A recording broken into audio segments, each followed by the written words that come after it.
Sri Lalitha. இந்த வீடியோவில் நம்ம 11th standard computer applications matric Samacheer syllabus தான் பார்க்க போகிறோம். Unit 1 fundamentals of computers. Chapter 1 Introduction to Computers. These 6 topics we have in the chapter number 1. The last video we have seen Introduction to Computer. Now we are going to see Generation of Computer. The growth of the computer is enormous. Based on various stages of development, computers can be categorized into different generations. Computers can be categorized into 6 different generations. Let's see about the first generation of the computer. The period of the first generation computer is 1942 to 1955. The main component is vacuum tubes. The merits and demerits of this first generation computer: big in size, consumed more power, malfunction due to overheat, machine language used. The system known language is called machine language, that is on or off. That is, we can say either 0 or 1. The first generation computers are ENIAC, EDVAC, UNIVAC 1. Let's we move on to second generation computer. The period of the second generation computer is 1955 to 64. The main component is used as transistor.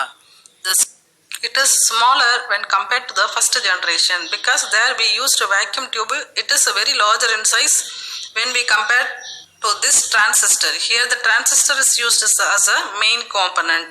So it is very less in size, so it generates less amount of heat and also consumed less amount of power when compared to the first generation computer.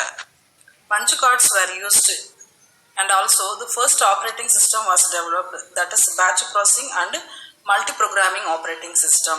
Here two languages are used, one is machine language, another one is assembly language. Second generation computers: IBM 1401, IBM 1620, UNIVAC 1108. Third generation of computer.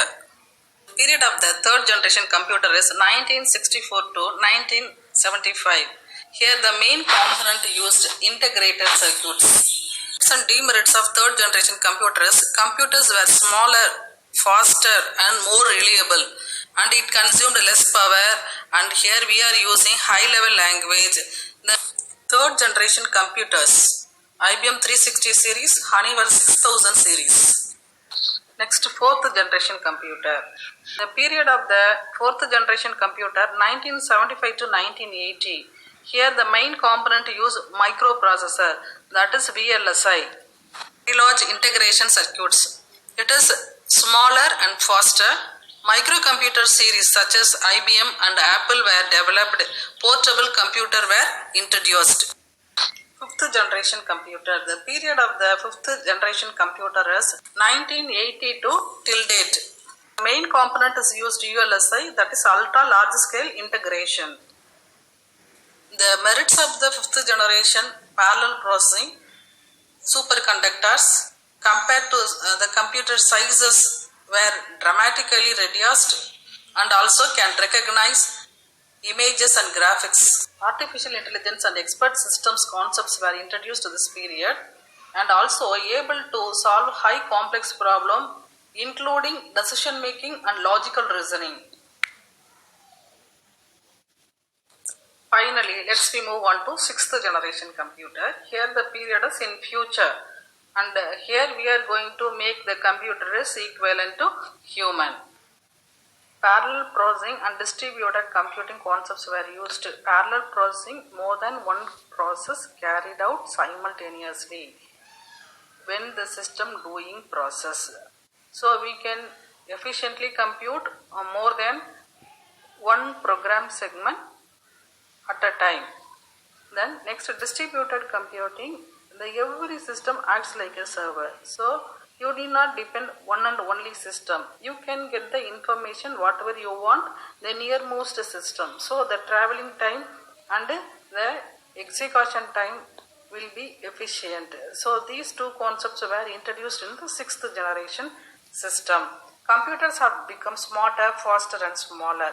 Then development of robotics, natural language processing, Development of voice recognition software. These are all the things going to be completely introduced in 6th generation computer. Let's we see the 6th generation of the computer in the next video.